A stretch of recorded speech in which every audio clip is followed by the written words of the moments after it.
Coucou tout le monde, bienvenue sur Viens chez moi, écoutez, prête l'oreille, je suis Vaya Prière et je suis très heureuse de vous retrouver pour une nouvelle semaine de notre étude, toujours dans le livre de Mosia, où nous découvrons cette semaine les chapitres 25 à 28 de ce livre. Après avoir vécu dans des territoires distincts pendant presque 3 générations, les Néphites formaient de nouveau un seul peuple, le peuple de Limni, le peuple d'Alma et le peuple de Mosia, ainsi que le peuple de Zarahemla, qui ne descendait pas de Néphi, étaient à présent tous comptés avec les Néphites. Beaucoup d'entre eux voulaient devenir membres de l'Église du Seigneur, comme l'avait voulu le peuple d'Alma. Ainsi, quiconque désirait prendre sur lui le nom du Christ était baptisé et ils furent appelés le peuple de Dieu.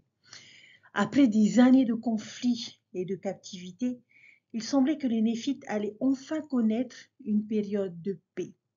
Mais bientôt, les incrédules commencèrent à persécuter les saints.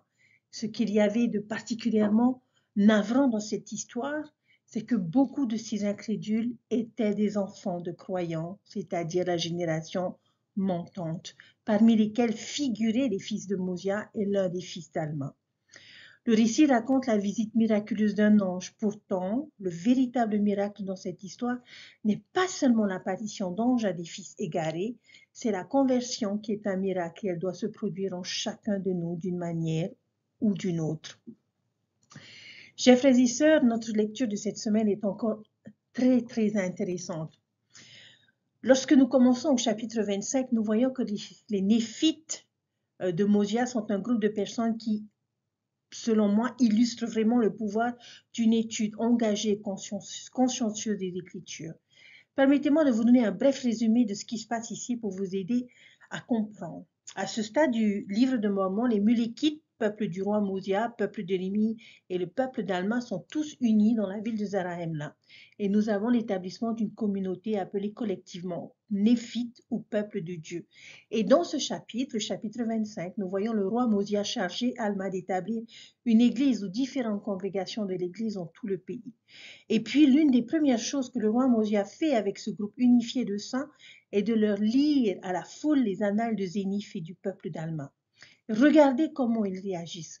Comment a été cette expérience pour eux? Verset 5. Il arriva que Mosia lut et fit lire les annales de Zénith à son peuple. Oui, il lut les annales du peuple de Zénith depuis le moment où il avait quitté le pays de Zarahemla jusqu'à son retour. Et il lut aussi l'histoire d'Alma et de ses frères et toutes leurs afflictions depuis le moment où ils quittèrent le pays de Zarahemla jusqu'au moment où ils y retournèrent. Et alors, lorsque Mosia eut fini de lire les annales, son peuple, qui demeurait dans le pays, fut frappé d'étonnement et de stupeur, car il ne savait que penser. Car lorsqu'il voyait ceux qui avaient été délivrés de la servitude, il était rempli d'une joie extrêmement grande. Et encore, lorsqu'il pensait à ses frères qui avaient été tués par les Lamanites, il était rempli de tristesse et versait même de nombreuses larmes de tristesse. Et encore, lorsqu'il pensait à la bonté directe de Dieu, à son pouvoir pour délivrer Alma et ses frères des mains des Lamanites et de la servitude, il élevait la voix et rendait grâce à Dieu. Et encore, lorsqu'il pensait aux Lamanites qui étaient ses frères, à leur état pécheur et souillé, il était rempli de souffrance et d'angoisse pour le bien-être de leur âme. Et il arriva que ceux qui étaient des enfants d'Amulon et de ses frères, qui avaient pris pour épouse et filles des Lamanites, furent mécontents de la conduite de leur père et ne voulurent plus être appelés du nom de leur père. C'est pourquoi ils prirent sur eux le nom de Néphi, afin d'être appelés les enfants de Néphi et d'être comptés parmi ceux qui étaient appelés Néphites. Alors, qu'est-ce que c'était? Ils éprouvent toute une gamme d'émotions, n'est-ce pas? Ils semblent éprouver des sentiments contradictoires. À un moment donné, ils sont remplis d'émerveillement et de stupeur.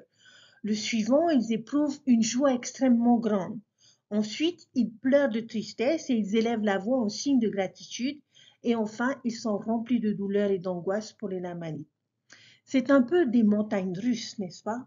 Et cela rappelle cette scène du dessin animé Réponse, où Réponse fait des allers-retours avec ce qu'elle ressent à l'idée de quitter la tour, de l'excitation à la culpabilité, de la liberté à la détresse. Et puis il y a Flynn Rider qui arrive et qui dit « Vous semblez en guerre contre vous-même ». C'est ce qui se passe ici, des allers et retours. Mais quel bel exemple du pouvoir d'une étude engagée des Écritures. Ces personnes intériorisent les Écritures. Et quel mot dans les Écritures suggère de réfléchir? Frappés d'émerveillement et d'étonnement. Ils ne savaient que penser lorsqu'ils pensaient à leurs frères, quand ils pensaient à la bonté immédiate de Dieu, quand ils pensaient aux Lamanites. Leur esprit et leur cœur étaient connectés aux personnes et aux messages des Écritures. Ils ouvrent leur esprit et leur cœur à la parole de Dieu et un certain nombre de personnes changent leur nom en néphite à cause de ce qu'ils ont appris des Écritures. Ils appliquent les Écritures à leur vie et apportent des changements. Nous pourrions apprendre d'eux. Et j'aimerais vous poser la question, comment étudiez-vous les Écritures? Vous engagez-vous avec eux mentalement, émotionnellement et spirituellement? Est-ce que vous y réfléchissez? Vous réjouissez-vous quand ils se réjouissent? Pleurez-vous quand ils pleurent? Pleurez-vous quand ils pleurent? Et apprenez-vous quand ils apprennent? Que pourrions-nous faire pour tirer le meilleur parti de cette expérience? Chers frères et sœurs, je vous promets que les Écritures prendront vie pour nous lorsque nous ferons cela. Ils sont conçus pour couvrir toute la gamme des émotions et des expériences humaines. C'est pourquoi je les aime beaucoup et pourquoi, aussi vieux soient-ils, ils ne semblent jamais vieillir. Notre prophète Russell Nelson a déclaré: Moroni nous a assuré que Dieu n'a pas cessé d'être un Dieu de miracles. Tous les livres d'écriture montrent à quel point le Seigneur est disposé à intervenir dans la vie des personnes qui croient en lui. Il a ouvert la mer Rouge pour Moïse, il a aidé Néphi à obtenir les plaques d'airain, il a rétabli son église par l'intermédiaire de Joseph Smith, le prophète. Chacun de ces miracles a pris du temps et n'était peut-être pas exactement ce que ces personnes avaient initialement demandé au Seigneur. De la même manière, le Seigneur nous bénira en nous accordant les miracles dont nous avons besoin si nous croyons en lui, en ne doutant en aucune façon. Puissions-nous accomplir la tâche spirituelle de rechercher les miracles, prier et demandons à Dieu de nous aider à exercer ce genre de foi. Et je vous promets que vous verrez par vous-même que Jésus-Christ donne de la force à celui qui est fatigué et augmente la vigueur de celui qui tombe en défaillance. Les saintes écritures sont la parole de Dieu qui nous est donnée pour notre salut. Et les écritures sont essentielles pour l'obtention d'un témoignage de Jésus-Christ et de son évangile. Celles qui nous sont données par Dieu en ces derniers jours sont l'Ancien Testament, le Nouveau Testament, le Livre de Mormon, les Doctrines et Alliances et la Perle de Grand Prix. Ces écrits sacrés témoignent du Sauveur et nous conduisent à lui. C'est pour cela que les grands prophètes comme Énos ont supplié le Seigneur avec foi pour qu'il préserve les Écritures. Alors, étudions-les de manière à libérer le pouvoir qui se trouve en elles.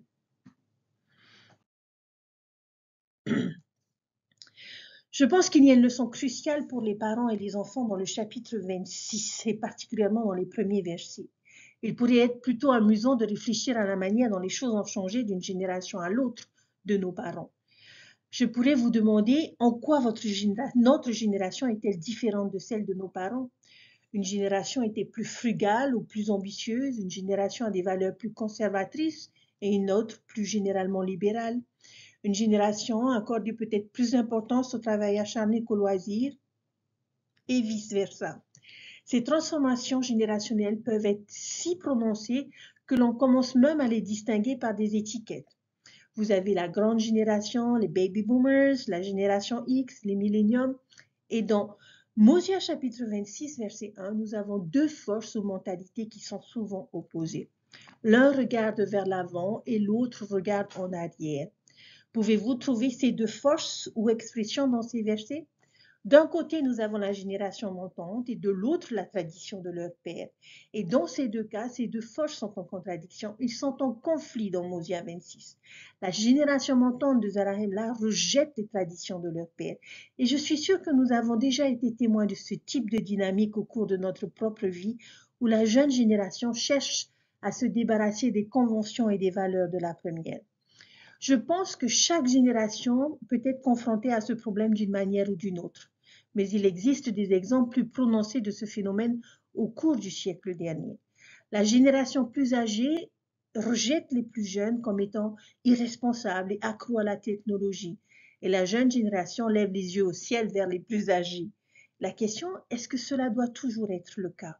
Est-ce qu'un côté est plus mauvais que l'autre? Les générations sont-elles condamnées à n'être qu'une réaction instinctive après l'autre face à la génération précédente? Je ne pense pas. Je ne pense pas que les deux parties ont quelque chose de positif à offrir et quelques pièges dont il faut être conscient. Si les deux parties peuvent comprendre cela, nous pourrons peut-être les réconcilier et les faire avancer dans la même direction. Alors, quel aspect positif la génération montante apporte-t-elle? Je dirais la vitalité, l'ambition, la capacité d'aborder d'anciens problèmes sous un angle nouveau et la volonté d'accepter le changement. Ce sont de bonnes choses qui devraient être encouragées et admirées. Cependant, la génération montante doit prendre en compte une mise en garde, ne pas trop en faire. Dans nos efforts pour être différents, progressistes et ouverts d'esprit, ne cédons pas à la tentation de rejeter complètement le passé. Ne nous séparons pas de notre héritage, des valeurs éprouvées du passé. Bien qu'il soit souvent sain de se débarrasser des normes culturelles et d'adopter de nouvelles politiques, veillons à ne pas rejeter la doctrine, la moralité et les normes dans le processus. Passons maintenant à la tradition du côté paternel ou à la génération, je ne veux pas dire plus âgée, mais établie. Leur côté positif est leur attitude loyale, fidèle à la foi que nos parents ont chérie. Ils trouvent stabilité, sens et inspiration dans leur lien avec leur héritage et leurs racines.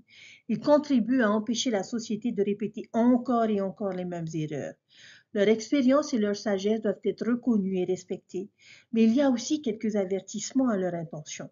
Ils ont tendance à avoir un esprit plus étroit et à s'accrocher aux pratiques passées et peuvent parfois avoir du mal à faire la distinction entre ce qui est éternel et ce qui est simplement coutumier ou culturel. Parfois, ils s'accrochent à certaines pratiques parce que, c'est ainsi que cela a toujours été fait. Alors, quelques conseils aux pères et à la génération montante.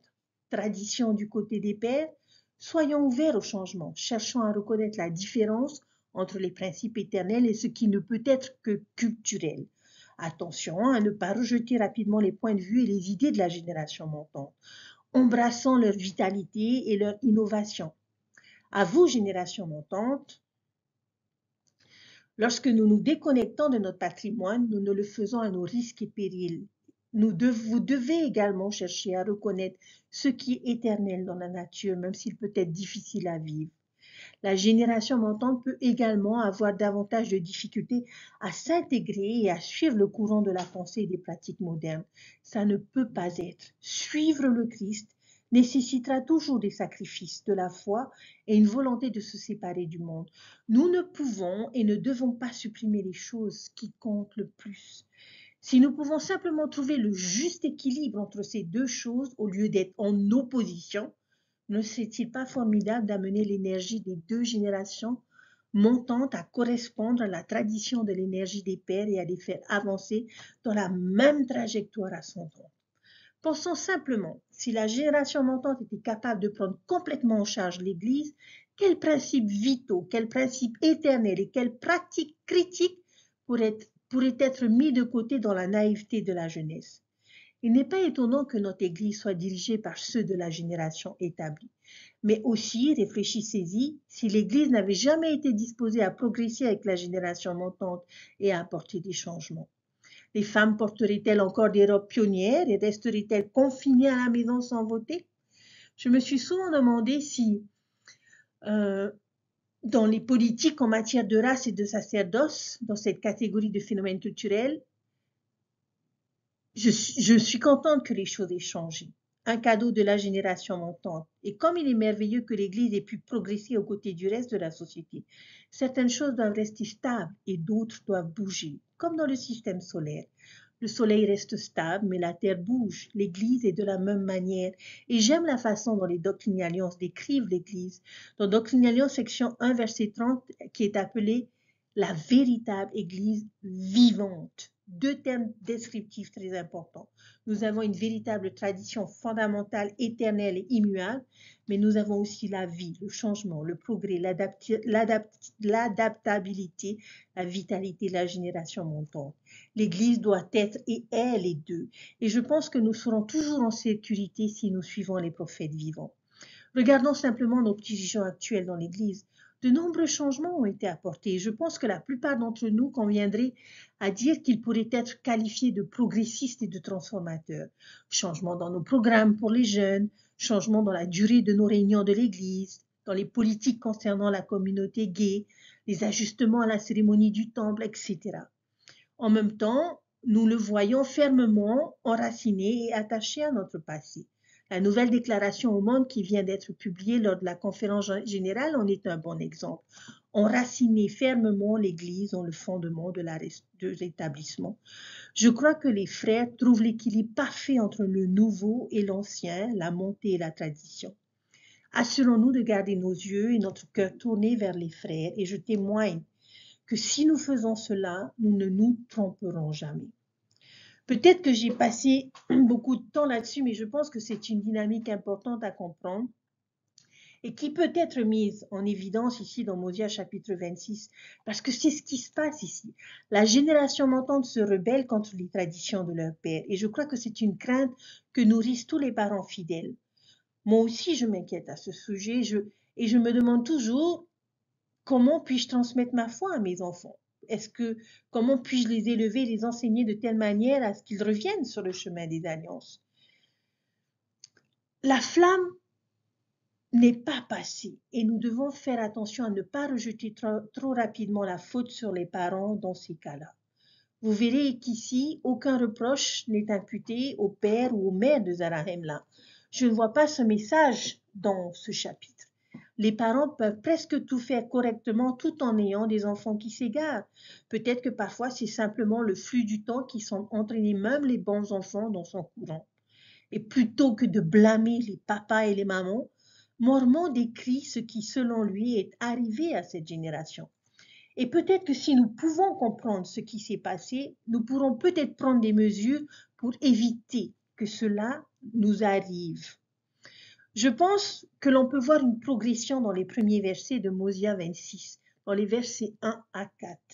Et permettez-moi de vous partager certaines choses. Premièrement, nous voyons qu'ils ne croient pas aux principes traditionnels de l'Évangile, qu'ils manquent de compréhension de la parole de Dieu, que leurs cœurs s'endurcissent, qu'ils refusent de conclure des alliances et qu'ils se séparent du peuple de Dieu, qu'ils n'invoquent pas Dieu et qu'ils restent indéfiniment dans leur état charnel et pécheur.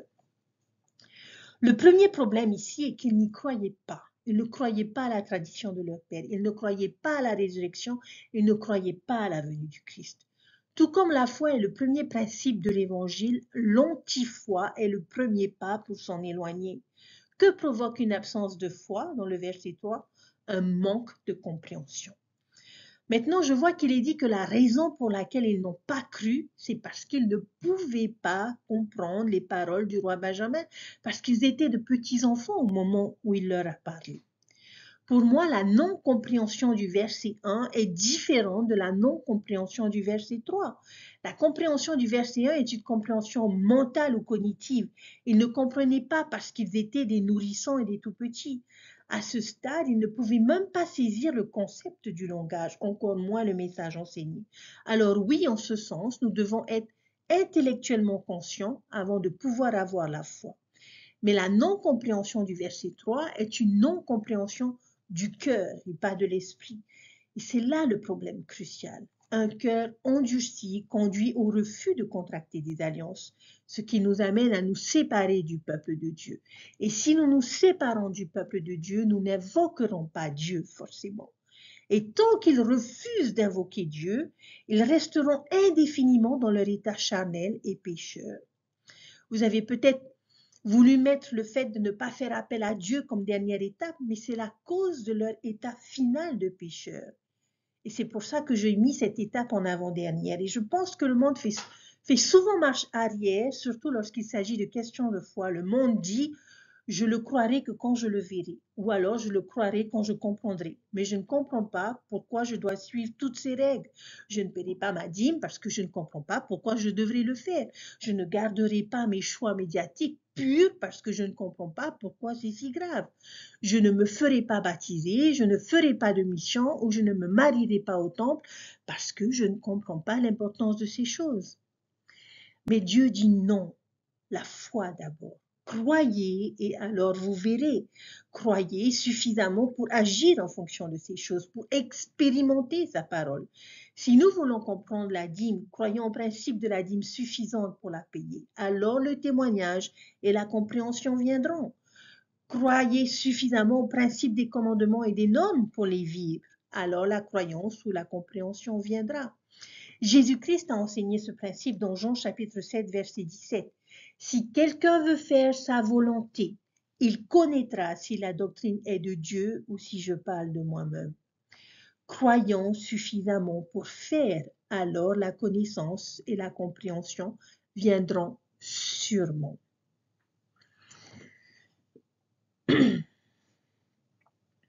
Chers frères et sœurs, la question que l'on peut se poser est: que doit faire un parent?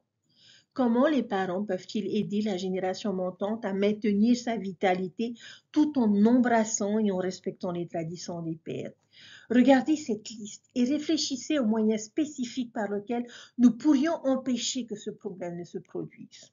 Une pensée: lorsque nos enfants sont jeunes, lorsqu'ils croient encore et vous font naturellement confiance, en tant que parents, assurons-nous de les aider à faire ce que fait un disciple.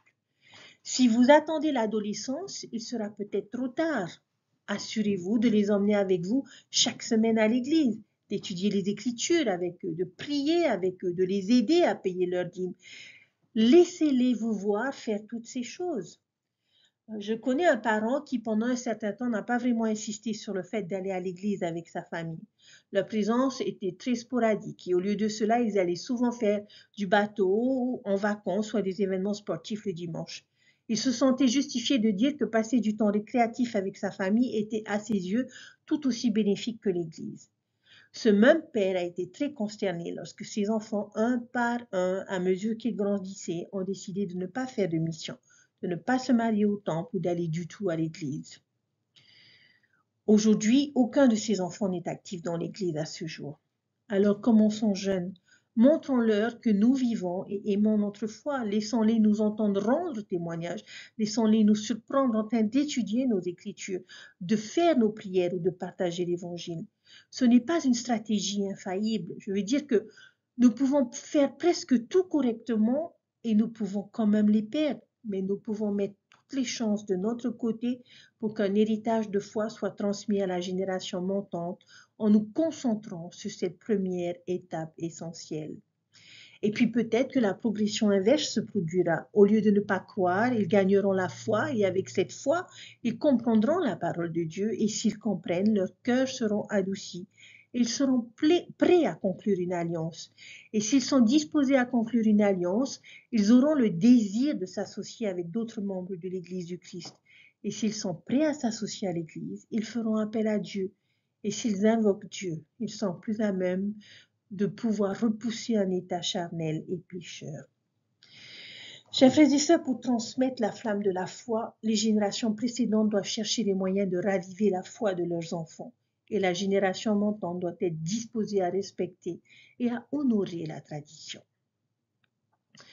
Alors, parents et génération établie, regardez la génération montante. Je pense qu'il nous incombe de faire tout ce qui est en notre pouvoir pour leur transmettre notre foi et notre compréhension par l'exemple et l'amour.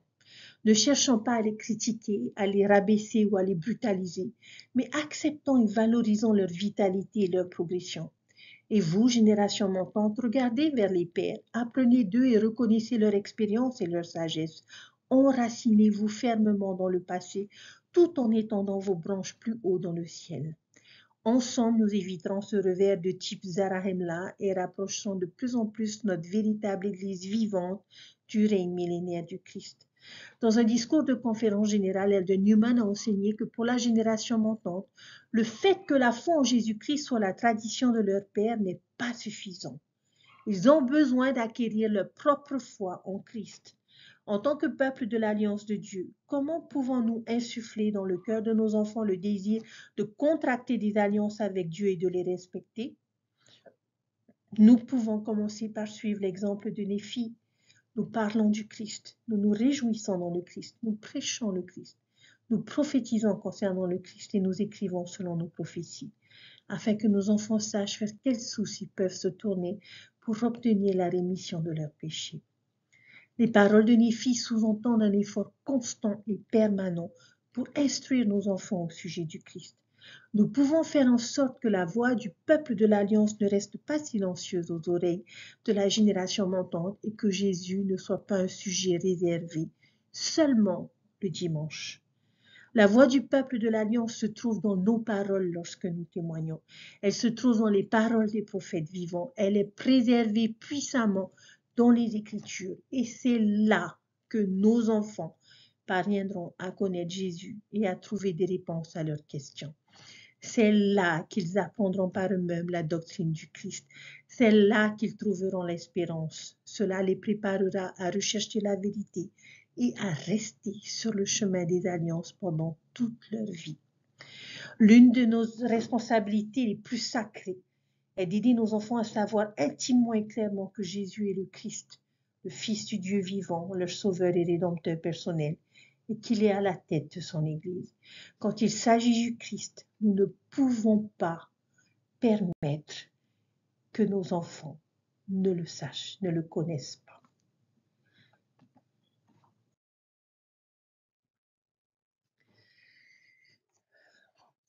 Il y a un dernier principe que j'aimerais nous enseigner et j'aimerais partager une histoire inspirante d'un prêtre irlandais, Hugh O'Flaherty, qui a vécu et servi au Vatican pendant la Seconde Guerre mondiale. Son histoire est racontée dans un des films, L'Écarlate et le Noir, et peut-être qu'une partie intéressante de ce film se trouve à la toute fin, dans le court post-scriptum qui défile sur l'écran. Mais j'aimerais quand même vous donner un bref résumé du film.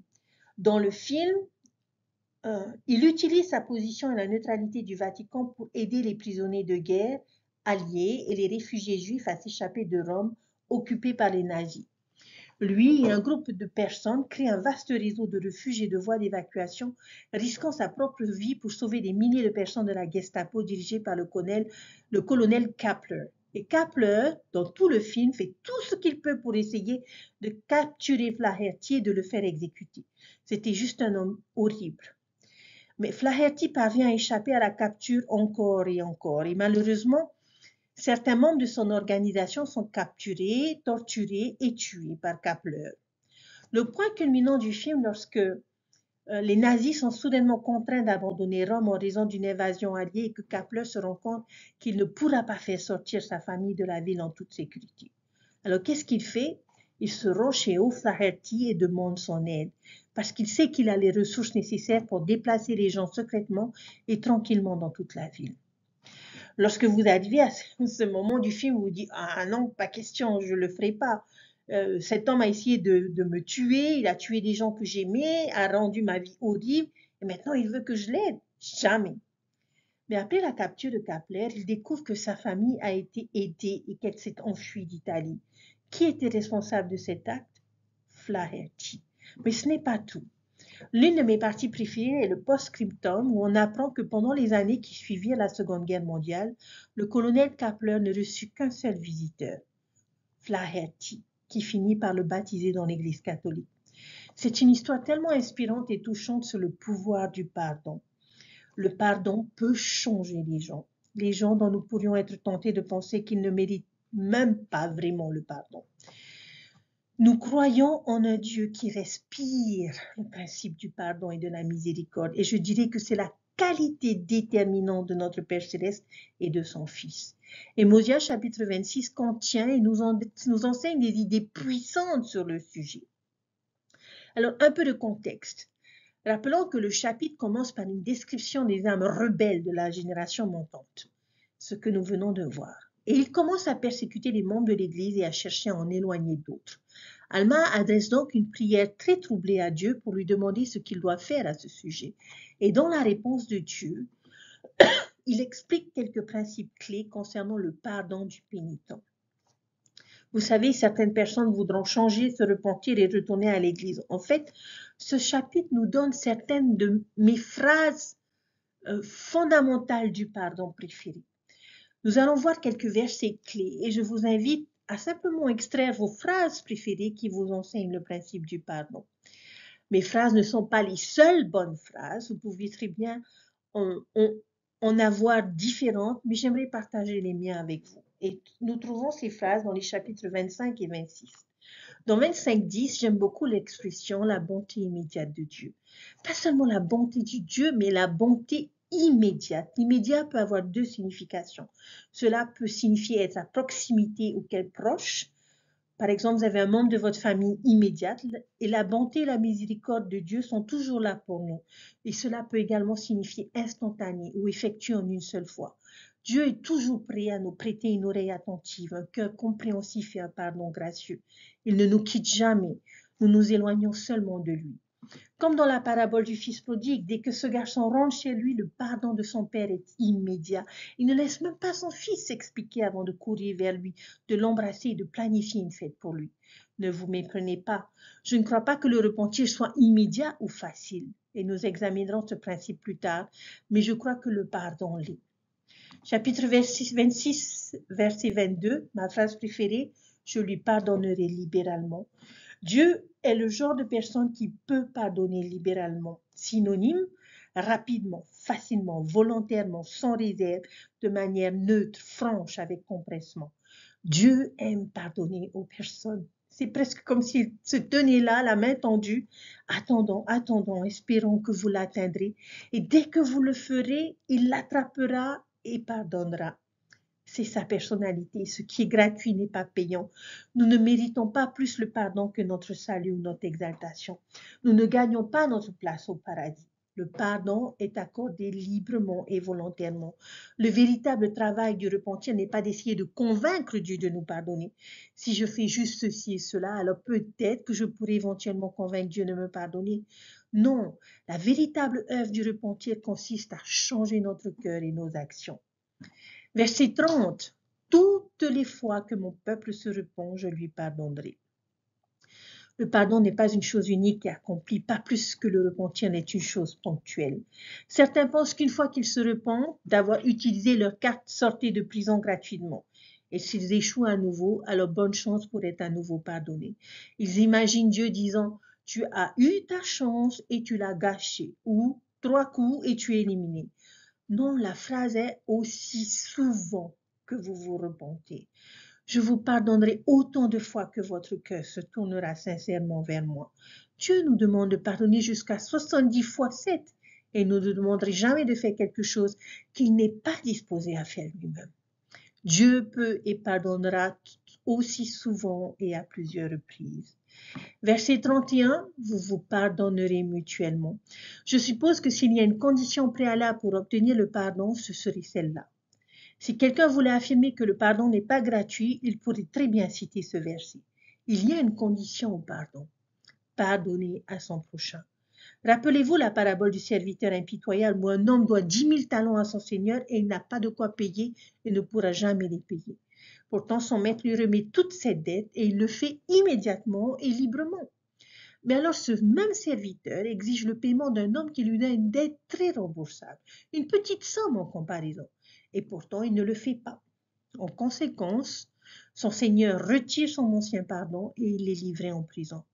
Donc si quelqu'un venait me voir ou voir un évêque et demander ce qu'il devait faire pour se repentir, je pense qu'au lieu d'expliquer l'importance de reconnaître le péché, d'éprouver des remords ou de procéder à une réparation, peut-être devrions-nous commencer par lui dire « As-tu pardonné à tous les autres ?»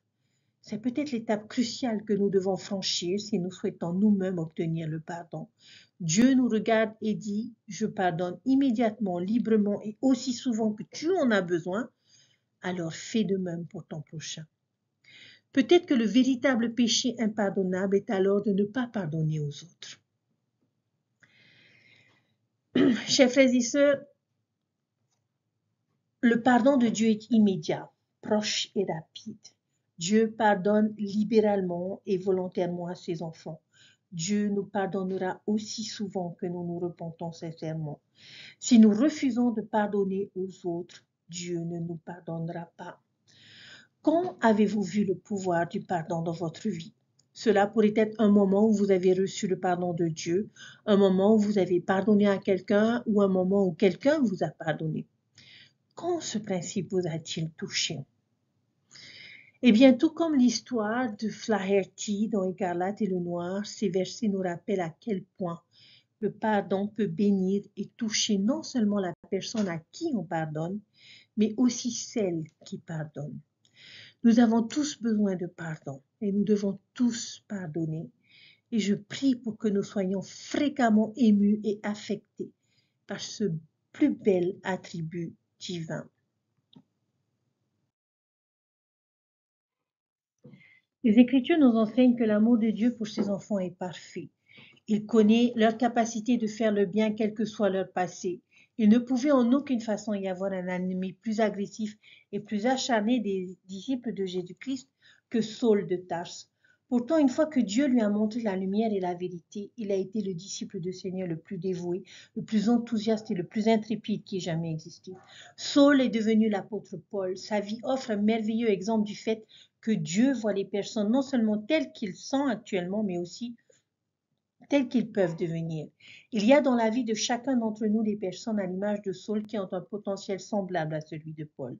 Pouvez-vous imaginer le changement qui pourrait se produire dans notre famille, dans notre collectivité et dans le monde en général si nous nous efforcions tous de nous voir les uns les autres comme Dieu nous voit?